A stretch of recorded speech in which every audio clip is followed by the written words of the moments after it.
इनके जो फाउंडर हैं, है ना, उनका नाम है doctor Daniel Johnson. Doctor Daniel Johnson जो है एक महान, ये नाम कहीं कहीं सुना हुआ लगता है मेरे को, सुना हुआ नाम। वैज्ञानिक है ना, बहुत बड़े। ये एक विजनरी पर्सन है और गणित के महान साइंटिस्ट हैं, समझ गए। इन्होंने गूगल के साथ 5 वर्षों तक साथ में काम किया है और इन्होंने जब पर्ल वाइन की लॉन्चिंग की तो सन 2015 में, है ना, 15 दिसंबर सन 2015 को लॉन्च किया 139 कंट्री के साथ। आज करंट की बात करूं सन 2022 की तो 156 देशों में अकाउंट ओपन होता है। कुछ ऐसे देश हैं, 5 या 6 देश जो नक्सलवादी देश हैं, उन देशों में इन्होंने अपने आप को बैन रखा है। जैसे पाकिस्तान में बैन है, पाकिस्तान से अकाउंट ओपन नहीं होता है। यहाँ पे अकाउंट ओपन करने के लिए आपको बहुत इजी स्टेप में हो जाता है। सबसे पहले आपका नाम, दूसरा मोबाइल नंबर और तीसरा आपका एक जीमेल आईडी जो आपका प्ले स्टोर में रहता है। चौथा आपको एक व्यक्ति की आवश्यकता पड़ती है ना, जिसको रिफर बोलते हैं, गारंटर बोलते हैं। किसी भी बैंक में अकाउंट ओपन कराएंगे आप तो बिना गारंटर का आपका अकाउंट ओपन नहीं होता है ना, गारंटर रहता है तभी खुलता है।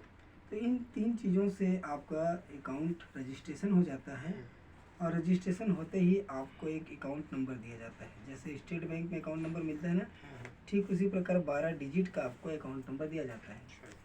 इस अकाउंट को एक्टिव करने के लिए, इसका इनकम जनरेट करने के लिए आपको लाइफ टाइम के लिए जीवन में एक बार $30 लगता है और इसी को हम लोग बोलते हैं डिजिटल पॉइंट। डिजिटल पॉइंट नाम इसलिए रखा गया है क्योंकि किसी एक देश में इसको ऑपरेट नहीं करना है, 156 देशों से संचालन होगा ये। तो 156 देशों में अलग अलग देश की अलग अलग करेंसी है। जैसे हमारा भारत है, तो भारत में चलता है इनर इंडियन नेशन रुपीस, किसी देश में चलता है टका, किसी देश में चलता है यूरो, निदान, और अमेरिका में चलता है डॉलर। आपको बिल्कुल पता होगा ये 156 देशों में सबसे बड़ा जो धनी देश है वो है अमेरिका। अमेरिका से बड़ा धनी देश कोई नहीं है और सबसे महंगा जो करेंसी है अमेरिका का है नहीं, इनसे ऊपर करेंसी किसी की नहीं है। अब आप जानते हैं कि अमेरिका में कोई व्यक्ति अगर $1 इनकम करेगा और भारत अगर भेजेगा, है ना, अमेरिका का पैसा, तो वो 75 रुपये बनता है, यानी कि $1 के बराबर 75 रुपये।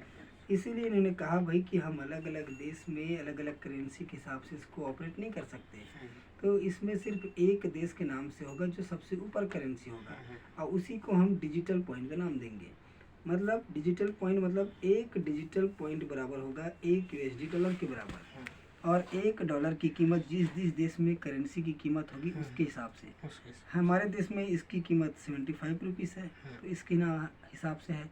किसी देश में 300 में होता है, किसी देश में 50,000 का होता है, तो उसके हिसाब से अकाउंट ओपन होता है। हमको यहाँ पे $30 की आवश्यकता होती है अकाउंट ओपन करने के लिए। तो $30 को 75 से आप इंटू करेंगे तो 2250 रुपये होता है सर। यानी कि आप 2250 रुपये इनको देंगे तो ये आपका रजिस्ट्रेशन करेंगे अकाउंट के लिए। तो इस तरीके से आपको एक अकाउंट नंबर मिलेगा और इसी अकाउंट में हम हमारे जैसे जो लीडर है ना, उनसे 2250 को ये भेजेंगे और $30 देंगे। आपके अकाउंट में $30 डालेंगे, आपके खाते को कर देंगे एक्टिव। जैसे ही खाते को एक्टिव करेंगे ना, तो आपको एक नाम दिया जाता है पर्ल का। जैसे किसी भी व्यक्ति को अगर संबोधन करना है तो नाम जरूरी है, बिना नाम का कोई जानकारी नहीं है।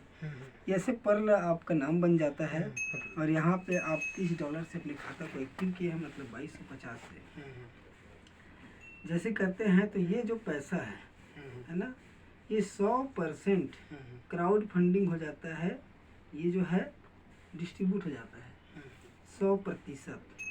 $1 भी इस पर्ल वाइन को नहीं जाता आपको 2250।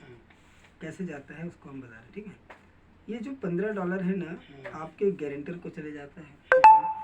$10 जो है ना, गारंटर को और गारंटर के ऊपर जो 7 लोग हैं, टोटल 8 लोगों को $1.25 के माध्यम से $10 भी चले जाते हैं। कितना डॉलर निकल गया सर $30 में?